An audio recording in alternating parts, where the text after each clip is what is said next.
it's being recorded for a couple of reasons. Number one, it is being recorded so that we can go back and reference it if need be, if there was something particularly interesting to you about that, if you want to share it with a colleague. And then, of course, if you're not able to make it to one of the meetings, you can always kind of go back and skim through what was going on.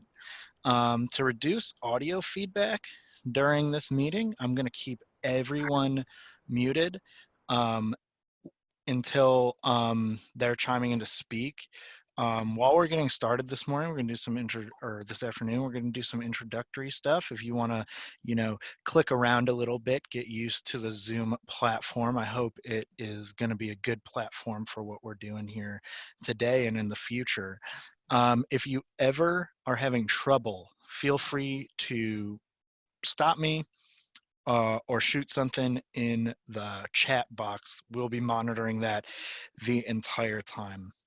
The last thing I just want to say, and I know it can be a little uncomfortable, is we encourage you to have your webcam on just so we can see who we're talking to when we do get into some more conversational parts or question and answer type parts.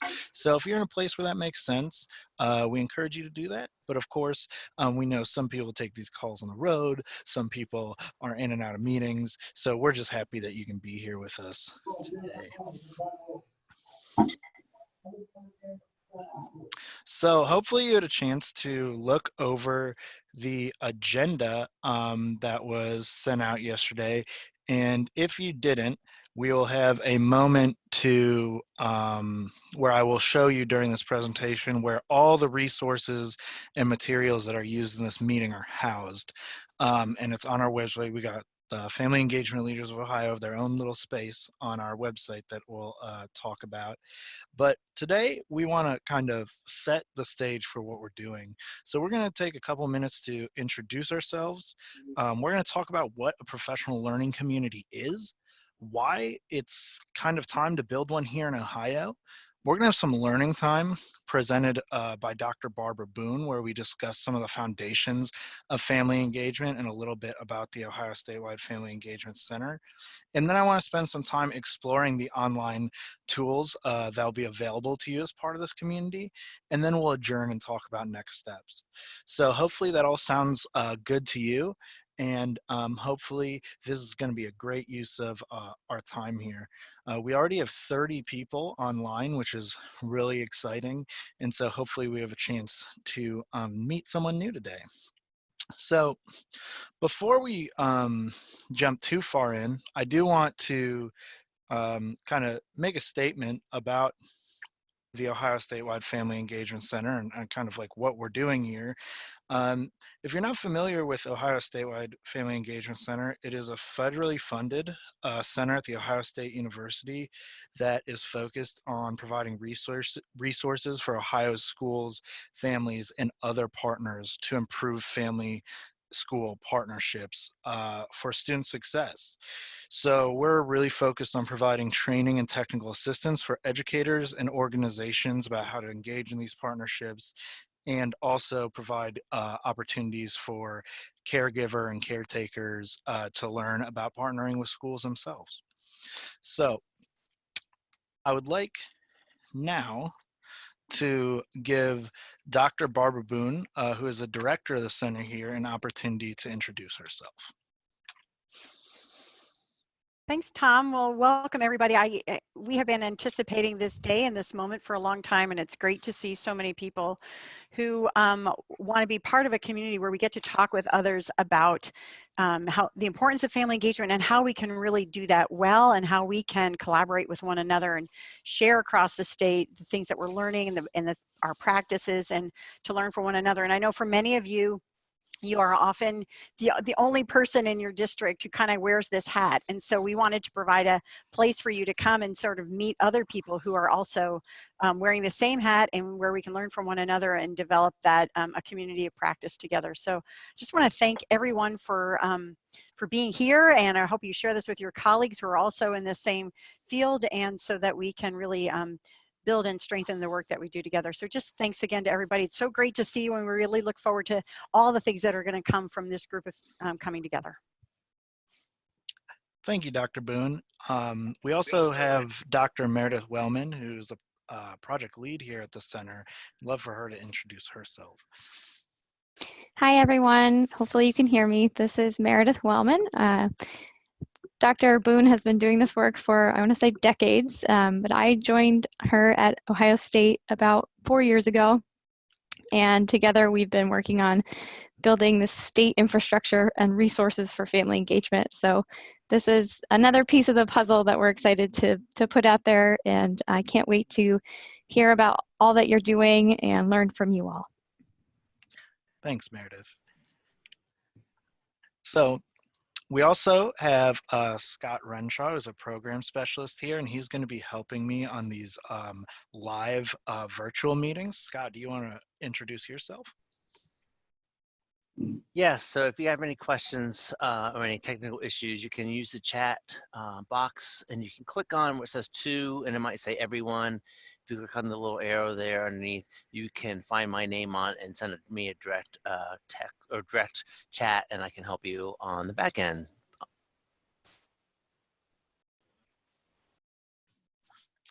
Thanks so much, Scott.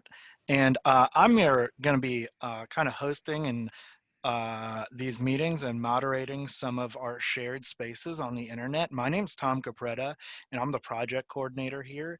And my background is that I was an elementary school teacher, and kind of that's where I got my first taste of this work, doing things like home visits and just working hard to try to build relationships with families in my classroom.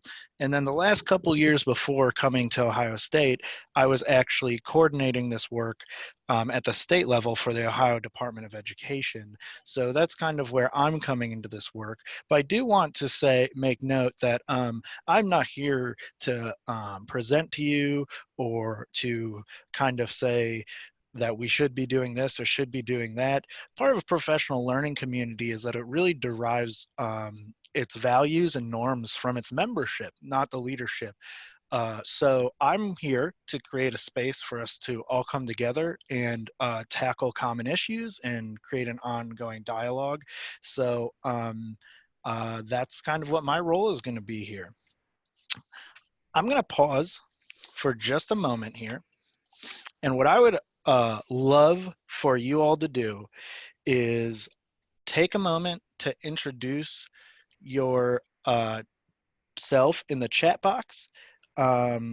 If you'd like to throw your name and school district or school and kind of what your role that you play is there, that'd be super helpful for us to see who's here and maybe make some common connections.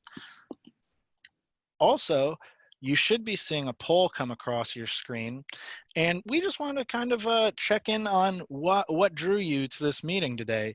So if you wouldn't mind taking a minute or two to introduce yourself and click on this first poll, maybe mess around with some of the features of Zoom, familiarize yourself.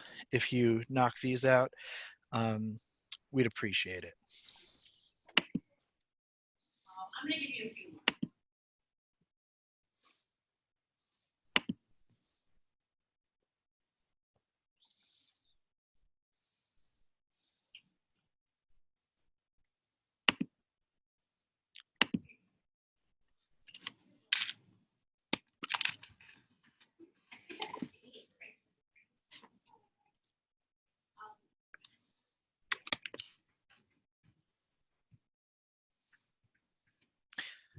And thanks you all. After about a minute of the poll being up, we already have about 2/3 of the responses. So I really appreciate you being on your toes and ready to get into it here today.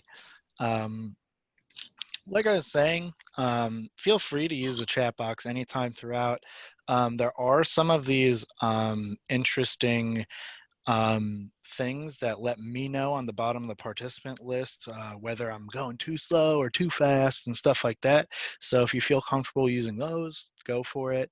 If not, feel free to use the chat box.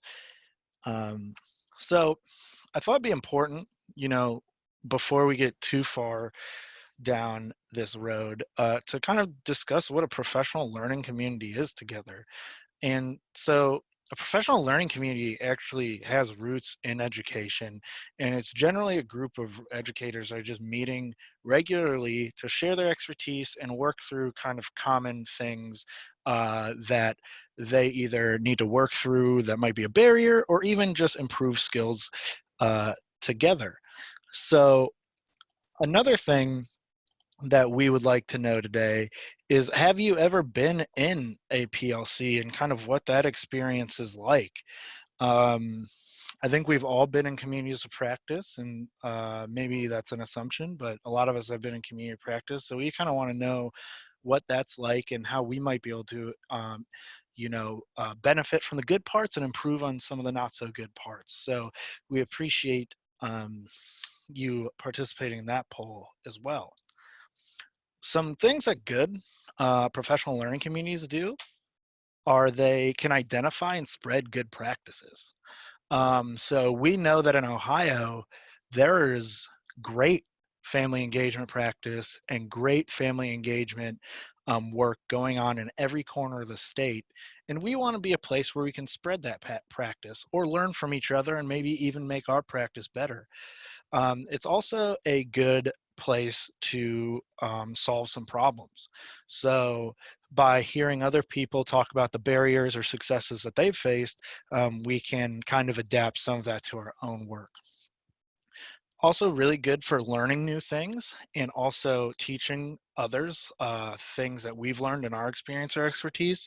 Something that I'm really excited about the opportunity that a community like this can do is kind of reduce the learning curve for people entering into the role for the first time. I think a lot of family engagement people sometimes are thrust into that role either from the classroom or from another experience and kind of are learning on their feet. So this is a really good way to reduce that learning curve. But another great part is just creating a social network. We're all practitioners in this work. We're all passionate about this work. So having a group where we can come together and kind of talk to like-minded people is really important. So some more like structural characteristics, this is kind of what I was talking about before. They're not really supposed to be managed closely. They're supposed to kind of have structure emerge from within. So definitely after this meeting, we'll have a lot of attention towards kind of defining what the purpose of being here is for the participants and what the goals of the communities are. Because you as the learners and practitioners in this community are what bring value to it, and whose needs we're trying to meet and support. So we really want to bring out that internal direction, character, and energy from the team.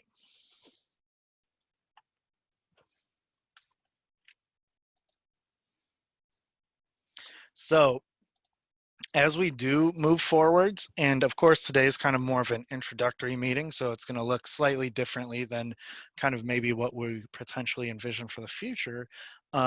We might want to consider some things like, what do we want to do with this time and space?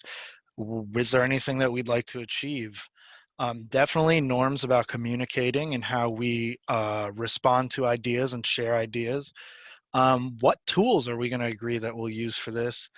And how will we know we're successful in this work? Anyone who works in a school or a district is ultra busy. No one's getting any extra time in the day. So we want to make sure this is the most valuable time for you all.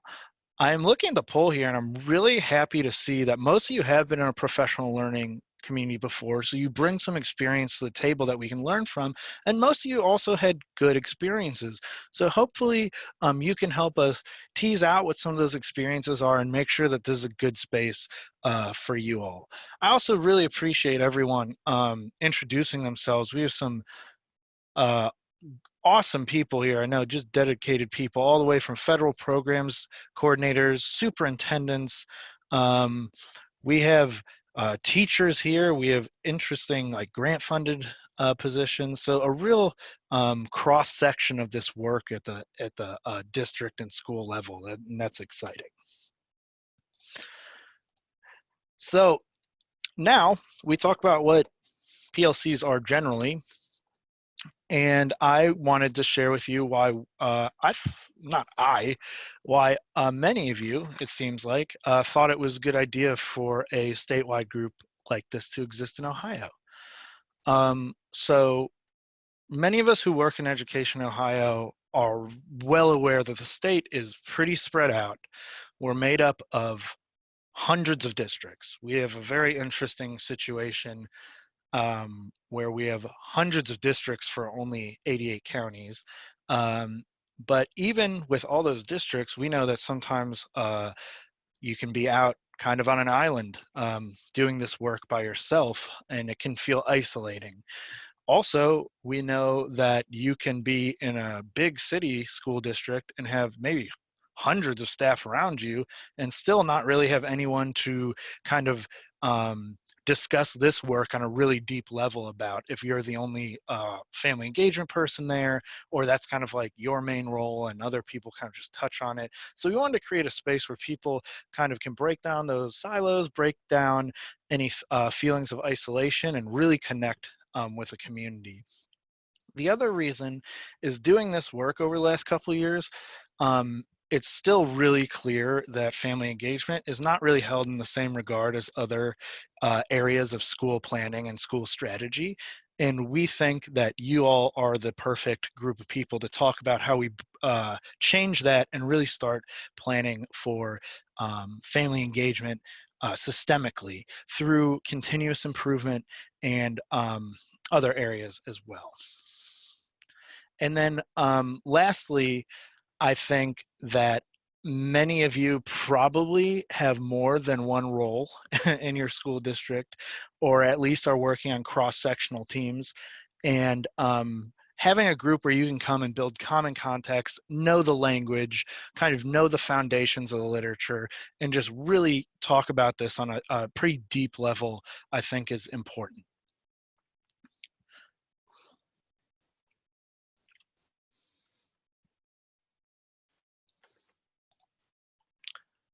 So, as I said, we're going to derive a lot of our own goals and ambitions for this group, but what we hope to accomplish here at the center is just to provide the infrastructure and support for a practitioner-led community that is driven by value to its members, defined by knowledge of its members, and is responsive to the needs of its members. And we want to do that so we can build relationships, have this common context, and make sure that everyone has access to the best tools and best practices.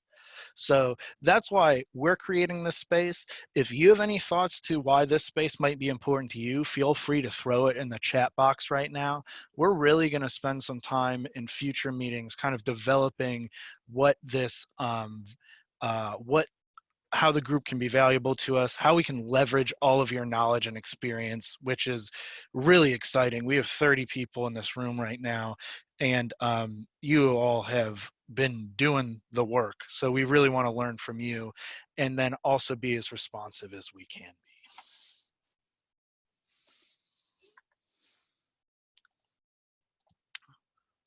So you might see this going up on your screen right now. I just got a quick poll up there. Would it be helpful for you all if we developed kind of a contact list so that you might be able to connect with people offline who are doing this work? If you got an issue or just want to talk through something, maybe even have a celebration of sorts with someone that can really understand the type of work you're doing.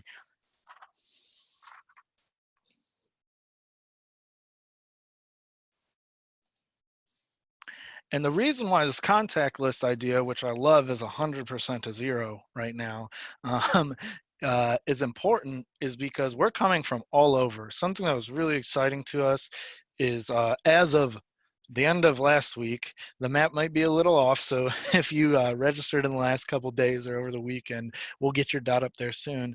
But we had about 55 people register for this event coming from 28 different counties. So we know that there's real work being done in this area and a real effort to elevate this work across the entire state. We really want to hear from all of you about that.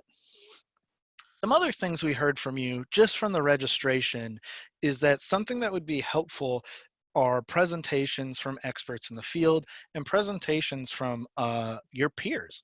And so we really want to develop and protect the space during these meetings to do both of those things. What that looks like over time, I mean, we can define that, but we definitely want to make sure that we're honoring those requests. We know that great stuff's going on, so we want to hear about that as often as possible. We also know that tools, trainings, and other learning opportunities are always useful, especially around family engagement. Sometimes that might not be a common PD topic in your building or district. So making sure that we can connect everyone to the best learning opportunities will also kind of be a focus of ours. And then we're really focused on trying to develop a community in between these meetings to have an open dialogue and work on some problem solving. A hallmark of a healthy professional learning community is actually that these meetings, these big meetings where everyone's coming together, become almost secondary to the conversations that we're having on things like message boards and even offline on telephone calls or just having a cup of coffee with a colleague.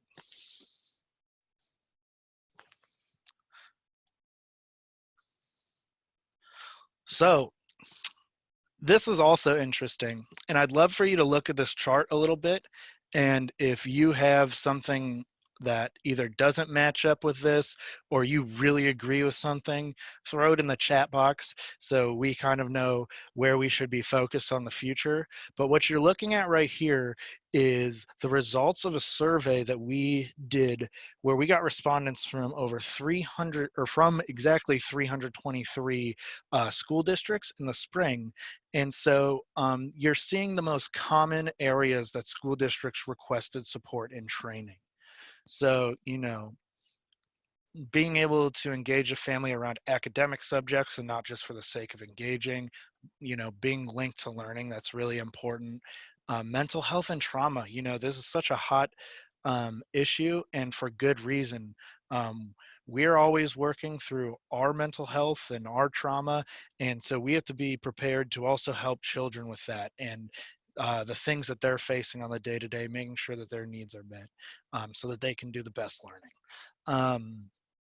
Communication is always a struggle, and we will continue to help connect resources uh, to you around that. Um, Building trust and respectful relationships, of course, that is the cornerstone of our work. And of course, community partnerships, which can create opportunities for all students. I'd like to stop now for just a moment and see if anyone out there's got any questions. Feel free to turn off your mic. I know it can be a little daunting, but feel free to turn off your mic if you have any questions or something just sounds really good to you and you want to shout it out or you want to bring up any type of topic right now. How's it going?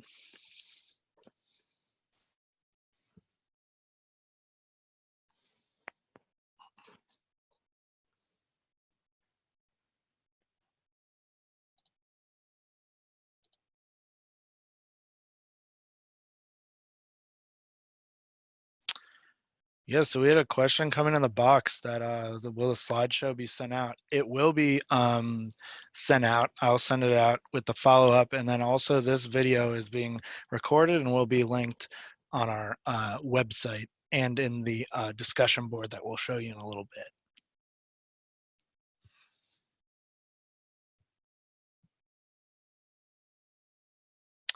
Oh, that's a really good question. I see again coming in on the chat there. What does it mean about family engagement in academic subjects? And we actually talk about this a lot, and I believe Dr. Boone will touch on this in a couple minutes, that whenever we're engaging families, we really want to be linked to learning. So if your goal is around literacy uh, attainment, a lot of your communications or family engagement activities should also be aligned to improving literacy attainment. So whether that means connecting families to resources so they can kind of practice at home, or making sure that if you have a literacy night, the materials are available both at the night and to families that weren't able to make it. That's kind of just a big overview of kind of what that what that is referring to, I believe.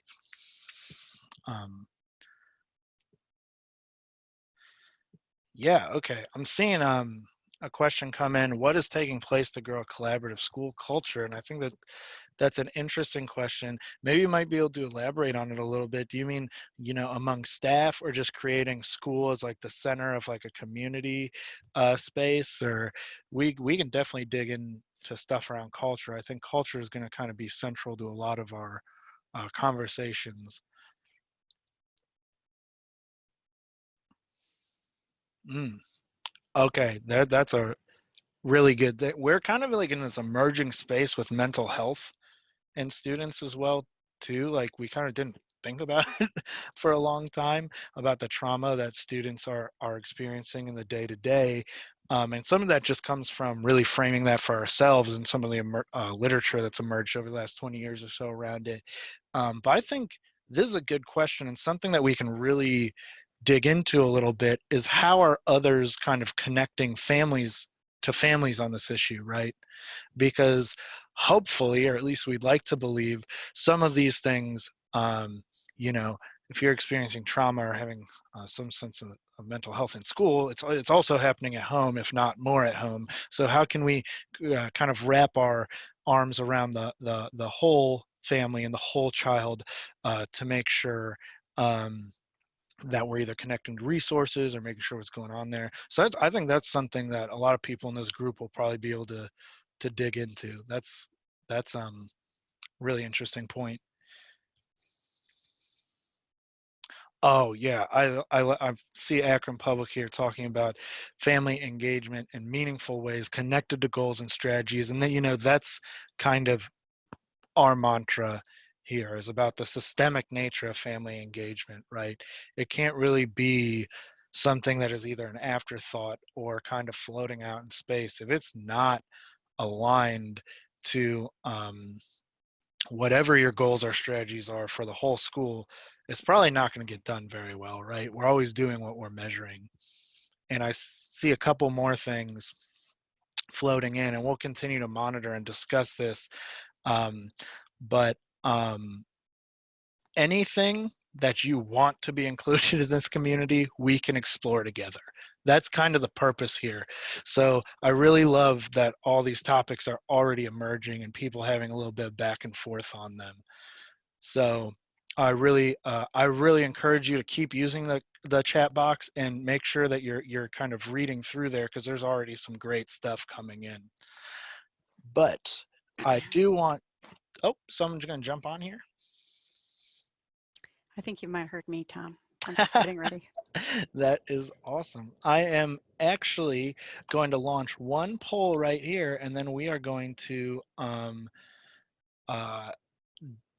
go into our learning time with Dr. Boone. I'll introduce her in a second, but in the meantime, in the transition, are any of these family engagement topics ones that you might be interested in either seeing during this learning time session, or even maybe you can reach out if you want to present on one of these things during the learning time session.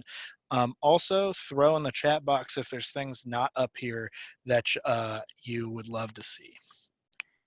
Hey, Tom, I'm noticing that we can only click on one thing. So maybe we could click on one here and then add the rest in the chat box. Really appreciate that feedback. Very helpful. And I would encourage you to do that.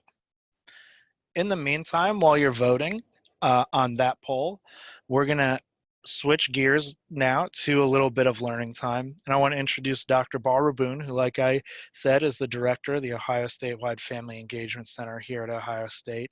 And she's going to be exploring a little bit of the foundations of family engagement with us today. Well, good afternoon, everyone. It is really an exciting moment for us to see all of your faces and names here today. I just have to call out that my son's elementary school principal, who I haven't seen in a decade, is here, and it was just super exciting to see her here. So lots of familiar faces from colleagues in the field, so it's just great to see all of you.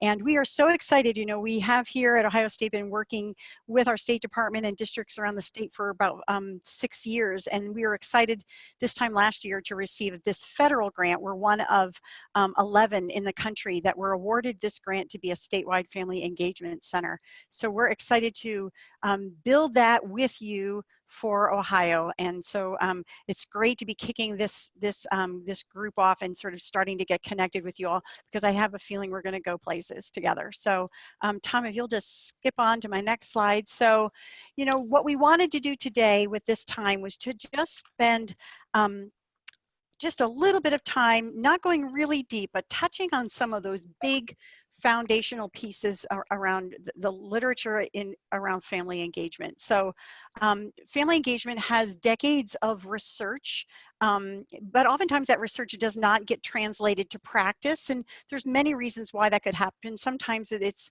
might be counter to culture, and it's hard sometimes to go counterculture. It's also sometimes because we don't have a lot of training in family engagement in our pre-service training. Sometimes it's, you know, it's just, sometimes we feel, I think, and maybe nod your head if you feel like sometimes you're just kind of working uphill on this. And so, but there is a well established field of research that continues, that we are contributing here at Ohio State as well. And also, we just want to touch on some of that theory. It's going to be a little taste today, and we are so excited to, at any of these meetings or even offline, to be really providing you with information that you need. So in any sort of realm of family engagement and education. And so one, we just wanted to, we know that many of you have sort of tapped into us, or we've seen you at meetings around the state, and you've said, I'm new to this. I'm not exactly sure where to go with this. And we are excited to have you on board, excited for you to be here, and also just want to maybe touch on some of those foundational pieces that you'll want to know a little bit more about.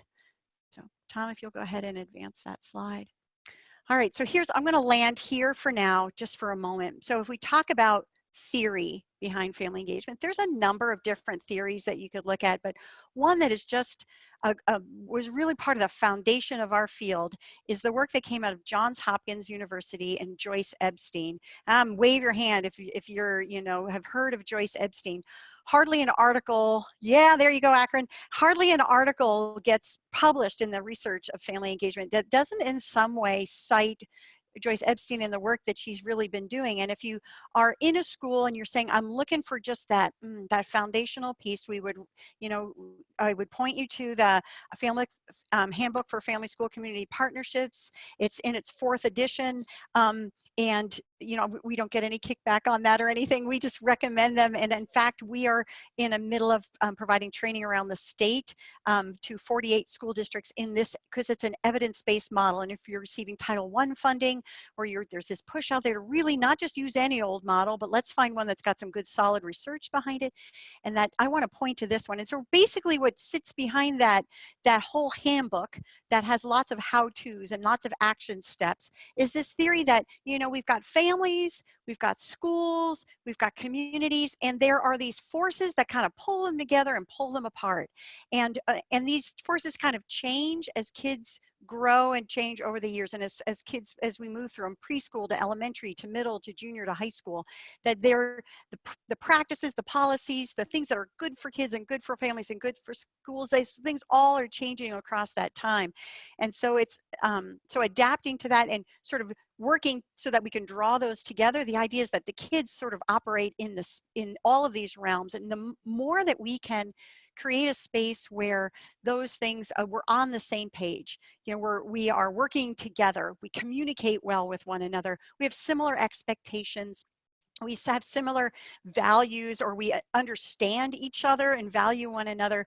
The more we can do that, the more that space for kids and the more support that they have to succeed in school and in life and in development as they're growing. So this is sort of that theory behind it. And this has been a fun one. I don't know if you're ever in a place like this. I remember having the most fun with this model with a group. We had hula hoops, and we were all standing in front, and we're talking about those things that sort of bring those things together and pull them apart. And we could name policies that we have in our schools that maybe keep families out, or and keep us from working together. And then those things that really help pull us together. So that's sort of the theory behind it. This idea of having overlapping spheres of influence that are affecting kids' lives. And as adults, as we can sort of pull these together and get on the same page and working together, the better it is for kids and the impact and outcomes for them. All right. And so another thing we want to take from Joyce Epstein, just because this work is so foundational and we have found her to be a huge resource to us, is in this work, sometimes family engagement can seem kind of broad. And if I said, it's like saying, let's all go play sports, right? You might choose tennis, I might choose, fencing, you might choose basketball, I might choose, checkers. We're all going to pick different things to do, but we need to pick, well, what exactly sport are we going to play together? And so Joyce Epstein has done a lot of work of sort of creating some, what I call like constructs, or those big areas that research would support, that when we plan and have supports for families and for schools in these 6 key areas, that we see benefits to our students. And so one of those areas is this area that they call parenting. I would really say that this is really understanding our families, valuing our families, but also supporting families as parents and helping them to understand this, their sort of growing and changing child across, but also our school personnel really knowing our families, not just reading a book about them, not just riding a school bus through the neighborhood, but knowing our families. That relational work that we do, that we really understand who our families are, what they value. Every family has knowledge, every family has interests, every family can be a partner with us. So really understanding and knowing our families. The next part being communication, that's a biggie, right? We know that. And probably the key piece here is that it's two-way. We oftentimes when we're working with districts or schools, we'll ask them, let's list all the ways you communicate with families. And schools, we can generate long lists. There's a lot of hard work going out in just communicating with families. But then we also see, then we will come back around and say, so in how many of these ways of communication are we really good listeners to families? We're hearing from families, we understand what's coming in, and we're taking action on that feedback and that listening that we're doing with families. We understand this, oftentimes that list is much shorter. So this idea of that too, if we're really communicating, we're not just informing, but we're listening and we are really in dialogue with one another, both at like this program level, at the school level and district level, but also on that individual child's progress when each family is really advocating and hearing about their child. Another area being volunteering. Now volunteering, we've got busy working families, but really this is all those spaces where families are raising up their hand saying, hey, I'm going to help out. And that made me that I'm going to take time out of my day and maybe time off work to come be in that audience at that sports game, at that art show, at my child's, at meetings that you're having. I'm going to volunteer my time to come in your space, or I might do that outside. I might be a parent who is, doing something on a Sunday, doing something after school with kids. I might be volunteering my time as I did, in recreation in my town, providing, I was coaching kids from all different schools, right? But I was, in a sense, volunteering alongside of my community and my schools to create a great space for families and kids in my community. So volunteering is another area. And the other is learning at home, another huge area. We know that learning is not something that happens just in the school day and in the school walls, but it's happening all the time before kids come to school, in their day, and they learn amazing things at home, right? And we learn amazing things at school. So how do we bring that together where our instruction and our time at school really reflects what happens at home? And at home, we really understand what our kids are learning in school, no matter what grade they're in. Decision-making, both at the district level and the school level, families having a say in that. We know that that's an important part if you receive Title I funding, that's a requirement, but also even at that individual child level, that families are heard and listened to as decision makers with their child as they're planning for their post-secondary transition, or as they're even thinking about how to navigate the drama in middle school, that families are heard and part of the decisions made for their child. And then the last is these collaborations we have with the community, those strategic collaborations we have to help meet the needs of families, meet the interests of families, to come alongside and say, hey, we're school day is going to end at 3, but we're going to partner with community agencies to have after school opportunities and Saturday opportunities for families and their kids to be learning together and to provide supports, but also just more enriched opportunities. So those are the 6 big areas, and they are super helpful in planning to sort of consider, what are we doing as a school or a district in each of these 6 areas? Another way of thinking about our work. All right, Tom, if you'll move forward for me here.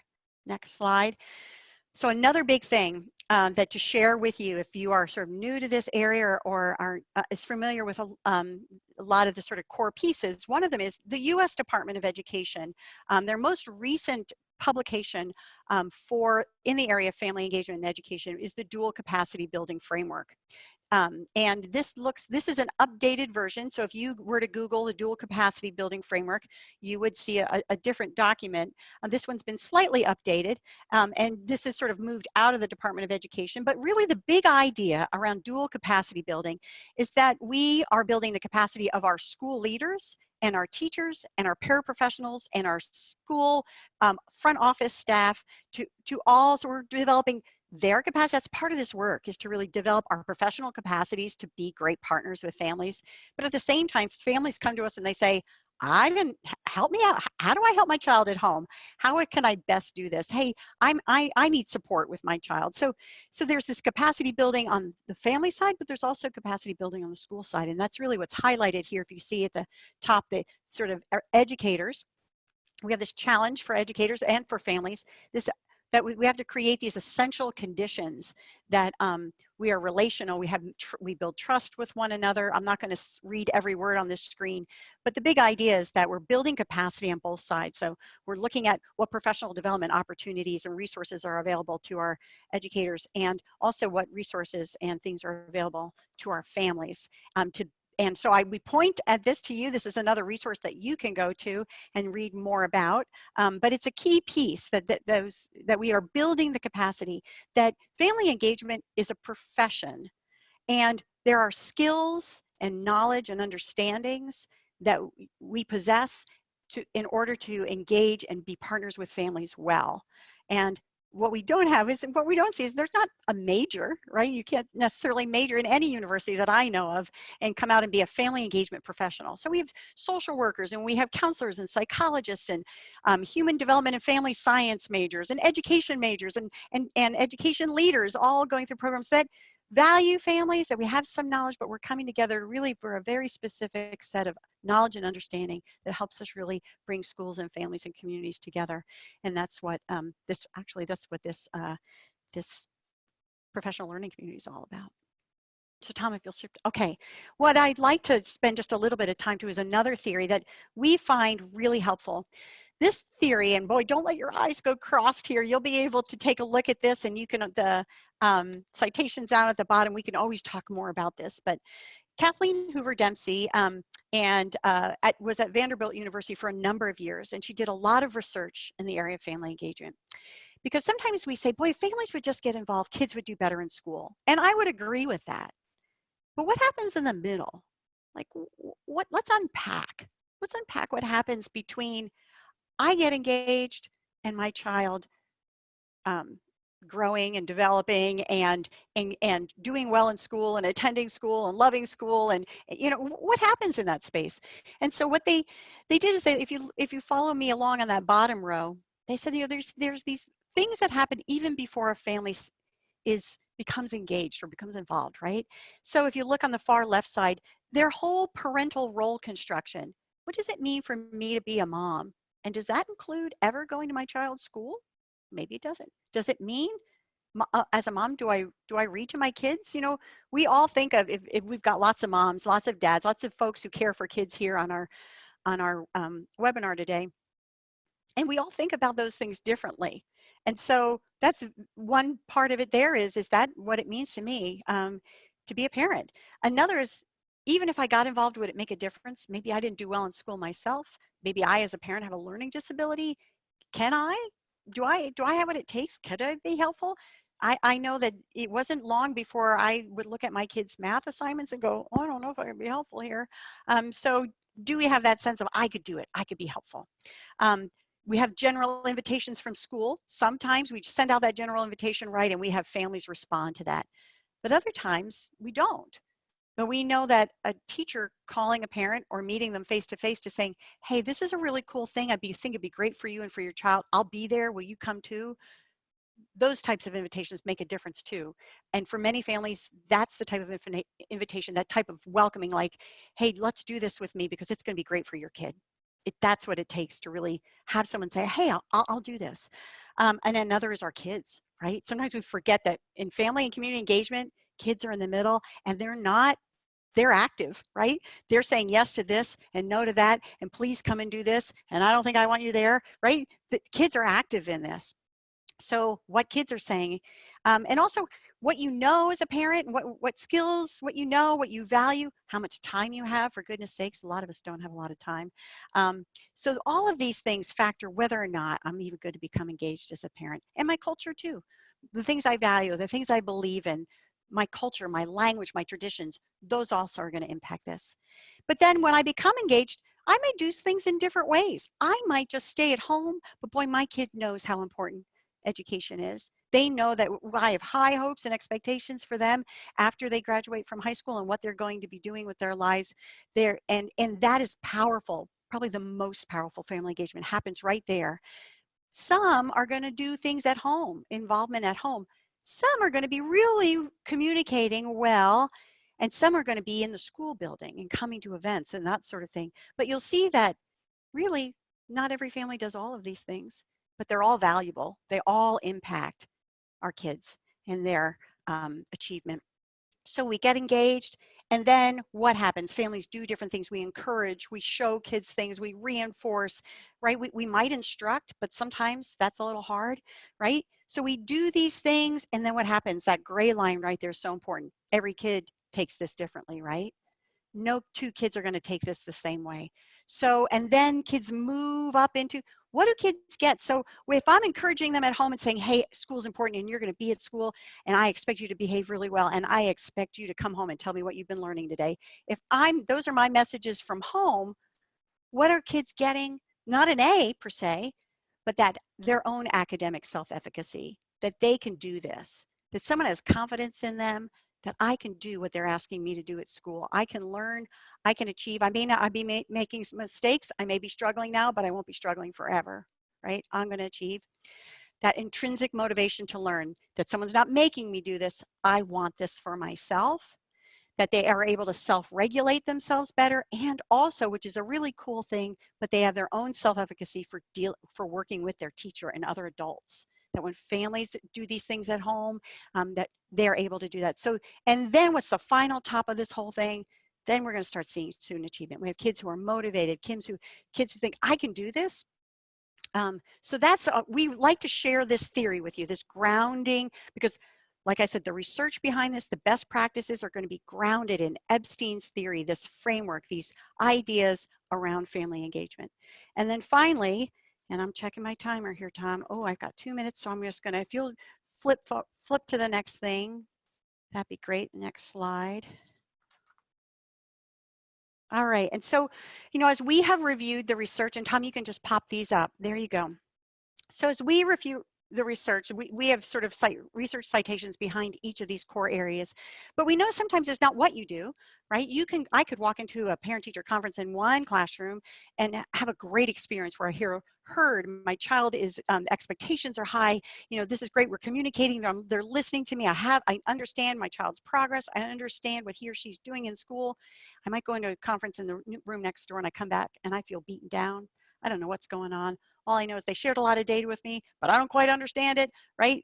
Same thing. They're both parent-teacher conferences. What's going on? So let's talk about these sorts of things. One is that starting early and being preventative and not being problem-focused. Starting early in kids' lives, starting early in the school year, but getting out ahead of things so families hear about things in a timely way where they can respond, they can work with us and work with their child, right? Starting early, being preventative and not problem-focused is important, and that's more effective than if I'm just meeting with you to have a conference because your kid's doing horrible in school. But what if we just meet ahead of time just because, hey, let's get to know one another, let's understand what your child's doing in school, so we can work on this together. Not being problem focused. The idea that relationships matter, and they do. We are humans beings working together to raise other humans, right? So the idea that we have relationships, we have some trust with one another, we've worked at sort of knowing one another and having relationships. That's important in this work and makes us more effective. Listening and informing, I think we've touched on this idea that it's a dialogue, information's going back and forth. That the work that we do is linked to learning, and Tom mentioned this earlier. Too often we find that the work that we do in family engagement is kind of this standalone. We're going to do open house. It's going to be a lot of fun. We're going to have a carnival. We're going to have a movie night. We're going to have donuts with dad. And I think, but this school's all about maybe, increasing our reading fluency scores. Maybe we're trying to increase our graduation rate. Maybe we're working at our attendance, and yet our family engagement efforts are not working towards that end with us. And what we believe is that every school improvement plan, every action step that takes part in a school plan should have family engagement action steps woven through that our work that we do together as families and schools should be directed at those goals, those best goals for our kids. Another is understanding and valuing families. I mentioned that before, really knowing our families, not just, like I said, reading the book about this, but knowing our families well, understanding the gifts they bring, the assets they have, and how we can really work together. Having expectations together, having that growth mindset that, hey, we haven't connected with all of our families yet, and not all of our families are connecting with us yet, but we will. We can do this. We can reach every family and work with every family. Everyone deserves this opportunity, and we're going to make that happen. Having multiple opportunities is another. You'll see there in the green, sort of, sometimes we say family engagement is this. You'll come on this night and you'll do it this way, and that will be when you're engaged. But we know that doesn't work for everybody. We need different ways of engaging. So providing families with different ways that meet their needs and their interests. Another key area that we do is we make sure that families understand how their kiddos are doing. There's so much research behind this that we would love to share with you from the high school level down to the preschool level and before that. When families understand how their kids are doing, then they're able to be on board and really be helpful. But oftentimes they don't know. It's hard to understand that your child is at this level of reading, but they're getting an A, but they're on a reading improvement plan and they might not pass the third grade reading guarantee. That's a lot to process, and that happens throughout the school years. And the other one is that we need to stay at this work. That family engagement is not an event. It's not something we work at this year and say, okay, done, and then we move on, right? This is something we have to work at to continually improve, just like we do with our instruction or any other area of our work, but particularly for our families for whom school has not been the greatest experience for them, whether with their child or themselves. And so building that hope, building that trust, building their understanding that we are professionals and are capable and are going to stick with them. We're not going to give up. That's important as well. So these are sort of those key things that we weave throughout our work and would love to share more with you. But we believe that these are the things that really help us go from doing good things to really doing great things with families when we pay attention to these principles.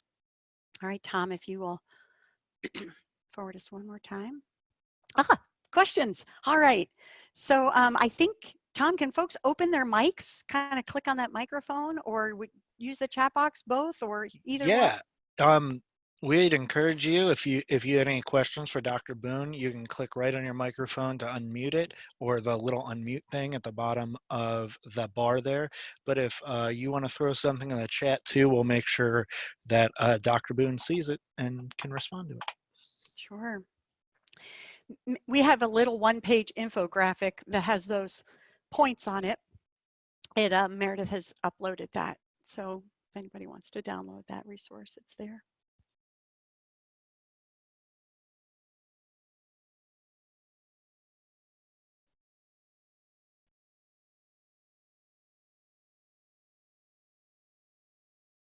It's very quiet out there.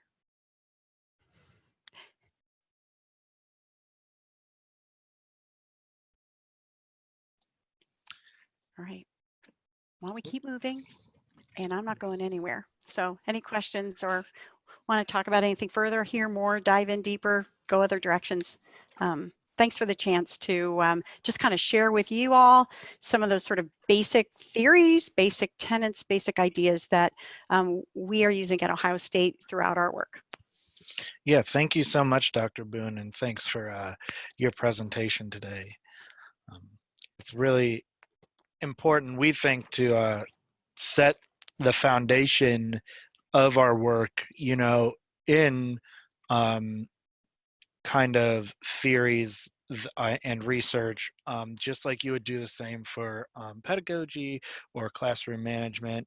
And we'll show you where you can access more information about some of these resources here actually in a minute. Because what I want to do right now, as we come out of our learning time together and we stretch our legs out a little bit. We're going to do some exploring together, and I'm going to show you a bit of the web-based areas that this community is going to be operating in as fellows. um, so if you just bear with me for 1 second, you should all be seeing my browser now. So if you could give me a thumbs up or something, if you see my browser, I appreciate it. And if you haven't already, I really encourage you to check out our website. It's ohiofamiliesengage.osu.edu. And I want to point a couple things out to you about this website because it's really built with you all in mind and with families in mind and improving these partnerships in mind. If you want to know a little bit about the center or kind of where we're coming from when we talk about family engagement and some of our beliefs around this, we got this nice little introductory video at the top. It'll give you about a minute overview of what we believe and where we're coming from. So feel free to check that out. I also want to draw your eyes to something really quick before I forget. You see this green banner at the top of the page. This is for our statewide advisory council. So it's part of the grant, but it is also an important thing to do is to have a lot of feedback from both practitioners and families about this work and about how to continue to grow and improve this work in Ohio. And part of that's having an advisory council. And so right now we are currently seeking parents and caregivers for that council, predominantly outside of Central Ohio, if possible. And we're really looking for fathers, and not just fathers, but male figures who are either guardians or caretakers of students. So if you had any families in mind, please direct them to this website or feel free to click on it, print one off, and give them a hard copy. We've extended our application to the 15th because we were going over some of the applications today, and we're like, really got to get some male role models in here and make sure that the whole state is represented.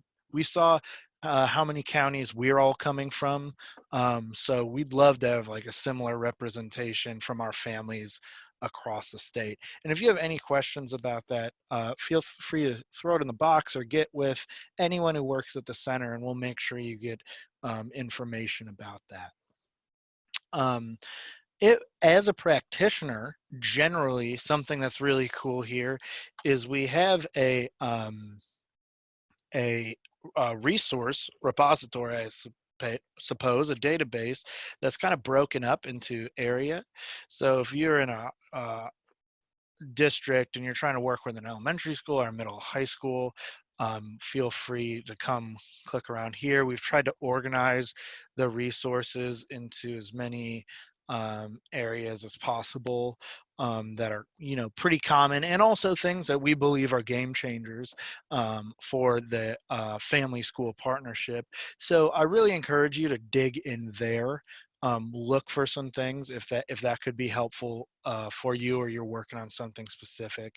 The last thing I'd love to draw your attention to before we talk about our fellow specific activities is about stories that we're trying to collect.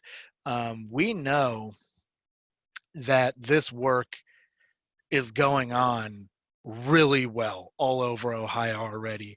And we're not here to try to kind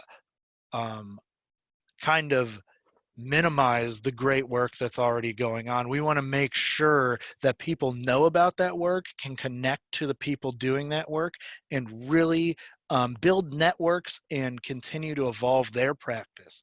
So I'd love to encourage you that if you have something that's going on that's good, or that you're proud of, or that you're excited about in a school or a district, feel free to come to the Stories from Ohio page, and you can share your information here, tell us your story, and we'll be hosting these on our website.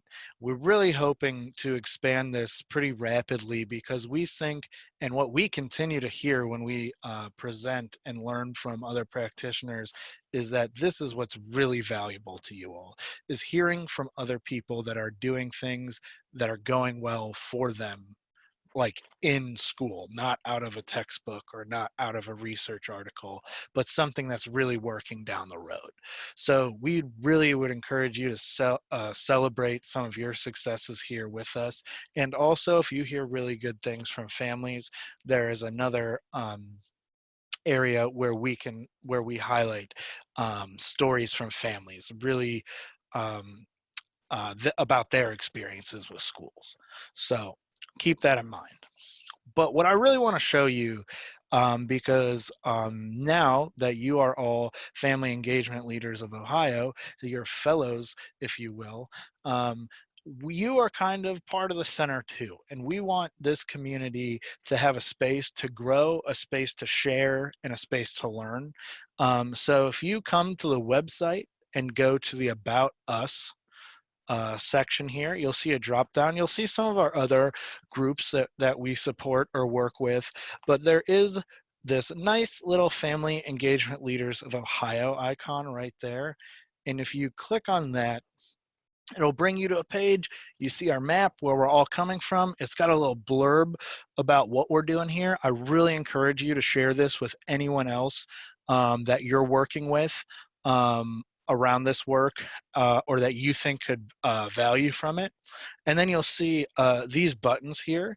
The Join the Community is an opportunity for you to register so that you get information about the meetings and events coming up.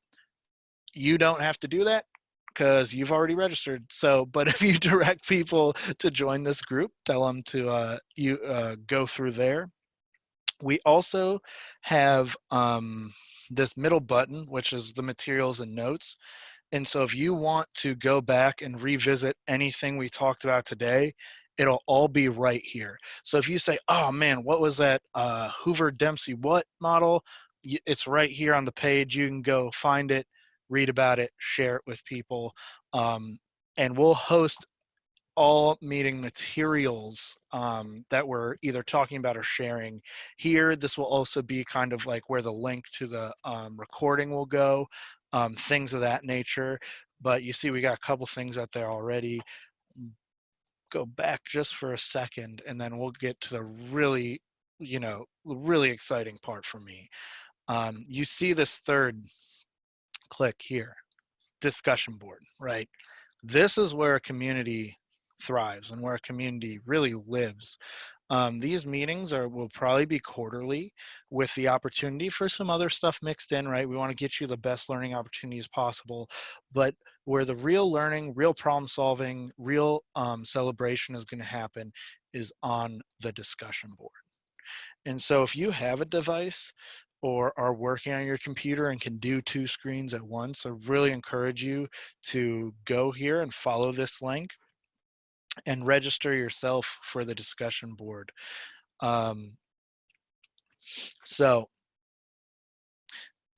This is a space that is really set up for continued dialogue and continued discourse around a variety of areas. If you come here, and we hope you will, I'm really going to challenge you to at the end of this session, really, you'd want to come to the general discussions thread.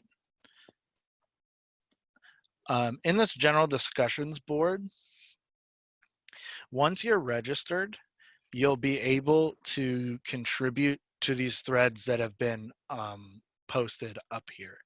And I will be putting out a video in the next week or two that'll actually show you how to create your own thread if you have a unique conversation that you want to start. So we really hope that you'll be leveraging this. But there are a couple things that I want to point out once you get to this part. First of all, there is a welcome thread here that you actually can't it's locked. You can't contribute to this thread, but it's a great place to start. Learn about kind of what we're doing here on this discussion board, kind of find some places for resources. It's got that web page we talked about where all of our resources and materials from meetings are going to be. It also will link you to the rules for posting on here and a link to introduce yourself, because the first thing we want to do is know who you are and where you're coming from and what you're excited about, what gets you out of bed in the morning. There's also a help guide from the discussion board site in case it's kind of your first time on a discussion board or a message board and it's kind of you don't really know what this button does or that button does. Feel free to use that guide or reach out to me directly. Every post that I have has all of my contact information down there, and then you can also message me directly through this board. I'll bring you now to the rules just really quick. Like I said, we're going to create norms, we're going to create values, we're going to create kind of what this looks like for ourselves. But just so we have a happy place to be sharing, here's a couple things just to be considering when you're posting. If you read through that list, nothing's that crazy. It basically just says, be respectful of people's privacy, whether it's people yourself, other people on the forum, or people that you're sharing about, if we're talking about situations or events and things like that. It says try to stay on topic and don't distract from the conversation. It says be respectful and basically don't call people names. So if you are, you know, I'm guessing that you're all pretty professional people, like in your working the education sector here. So I don't think we'll have any problems with this. I just wanted to point it out to you in case you didn't kind of know what like the deal was with posting on here, kind of some things you should be considering. But what I'm going to ask you to do right now on your device or on your computer, if you can, is check out this introductions page. This is going to be my call to action to all the fellows out there from this first meeting. I'd love for you to get on here, register, sign up really quick. It's really easy to sign up, and you can adjust all the stuff like your picture and bio and stuff after the fact or whatever. So don't worry if you just want to get on there and look around really quick. But really challenge you to get on here, introduce yourself, tell us a little bit about yourself. I tell you about my cat and stuff. Obviously that part's not required, but just tell us a little bit about where you're coming from and try to connect with someone on here. Maybe it's someone down the road from you that you didn't know was working on a similar issue. Maybe it's someone from the town you grew up and you're stoked that they're doing family engagement stuff over there too. But try to connect with someone. You can kind of reply to this thread, and you see some of us have our bios up there if you want to get started. If you are having any issues registering, like I said, you can reach out to me directly, or we do have a brief instructional video that you could watch back on the Fellows landing page on the website. So you just go down there and click that. But what I'll actually do right now is if you have any questions about this, throw it in the chat box. Let me know, unmute yourself, ask any about questions or concerns right now. But if not, let's go register together. Let's have about a couple minutes to register for the message board. Does that sound okay? Sure, Tom. So if someone is having difficulty, can they unmute their mic and talk to you while they do it? 100%. All right.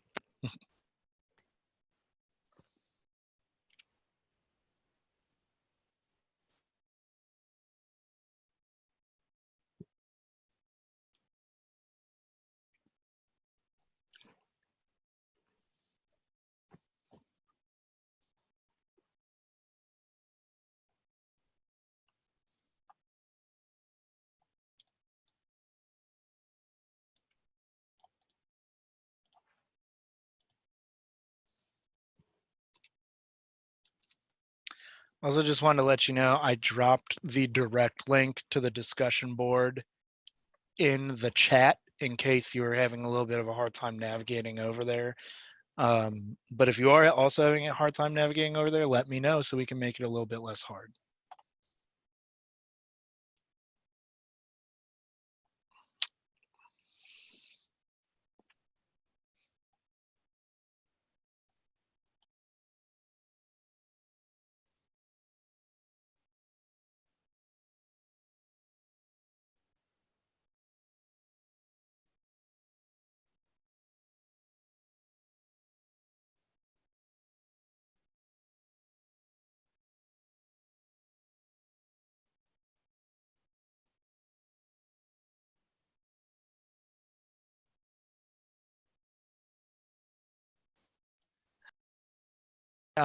Can see 12 people are viewing the board right now, so thanks for taking these couple minutes to jump in there and poke around a little bit.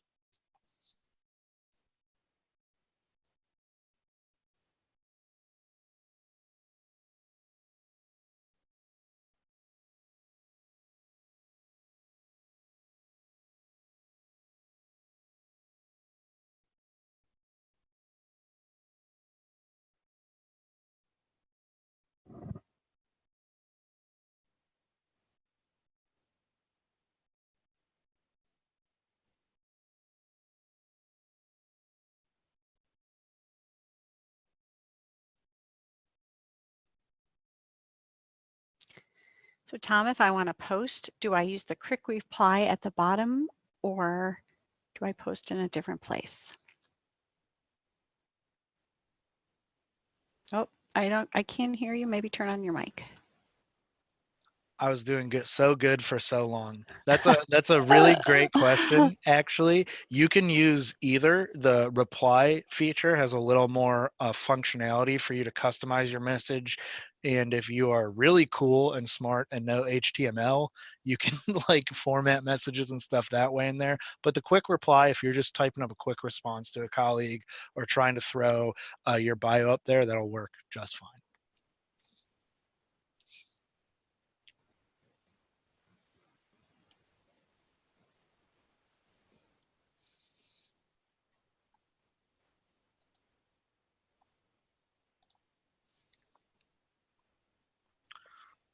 Oh, we got 16 on there. That's really good. Appreciate you guys. All right.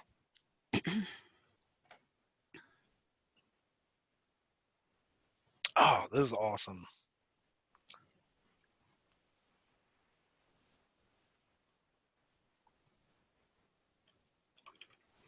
I see Mr. Dorsey out there shared his Twitter, another great way to connect. That's a good idea.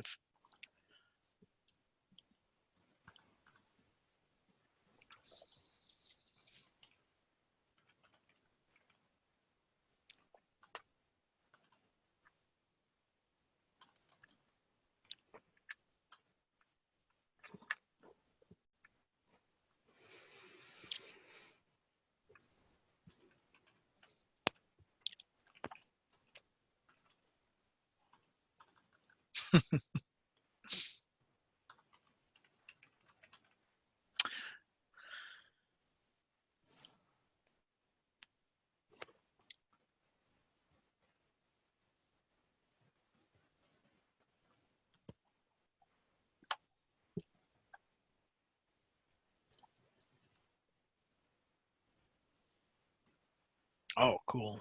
People got pictures. Things are coming up.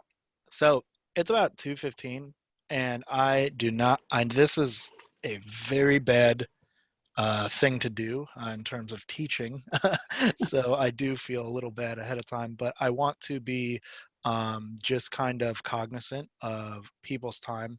I'm going to bring it back just for one more thing to finalize kind of our time here together, and then give you the last couple minutes to either work on posting in the discussion board, asking questions if you're having trouble registering or anything, or give you time to kind of do our feedback survey so we make sure that this is a good positive use of your time moving forwards. So I'm going to change the screen quickly here, but feel free to keep typing away if that's what you need to do. Please work slides. Okie dokie. Nice. So it's sharing the wrong screen.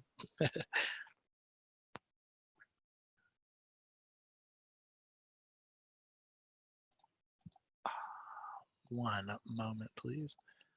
I think if you hit display settings at the top there. Oh, I got tricked because this slide looks like our website. I didn't know it was the PowerPoint. So there you go. In the slides, when I send them out, there'll be the direct link to the discussion board. But wanted to just wrap up really quickly. We are going to have a little survey. Just make sure that we're meeting your needs, can improve for next time. Want to hear some more things about learning topics. This says a meeting date poll, but what I do want to do kind of adjust course on that. I want to throw out the idea that we come back together on January 21st, 2020, in the beginning of 2020 for that next quarter meeting around the same time. And I'll send all this out in an email afterwards. If that doesn't work for people, feel free to decline the invitation, hit me back directly, let me know that's not working. And if it doesn't work, we can use some resources to create a different poll and figure something out that's going to work for everyone. I know that seems far away, but we're going to work really hard to kind of keep this community growing in the interim on the discussion board and potentially with some other learning opportunities.